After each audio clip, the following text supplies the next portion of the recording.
You use a power meter like this to measure the power requirements of a computer system under different conditions. To use this power meter, we just disconnect the mains providing power to the computer and plug it in here to the meter itself and plug the meter into the mains and switch on.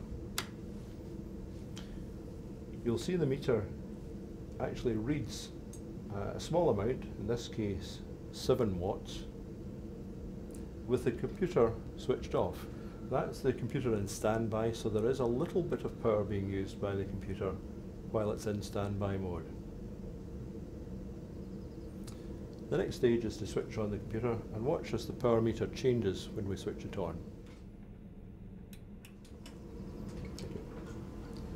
Now you can see that the power requirement has gone up, and it varies as Windows starts to boot up, as different devices power themselves up inside the computer. It'll settle down once Windows comes up to the desktop, but the power requirement will increase as power-hungry devices come into use.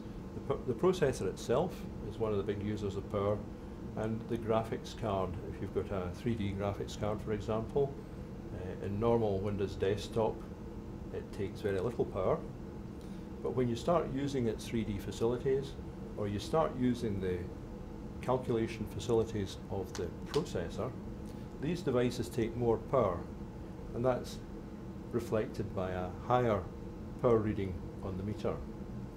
So for example, if we were playing a game which makes heavy use of the 3D graphics card, then you'll find that the computer takes much more power than if you're just reading an email on the Windows desktop.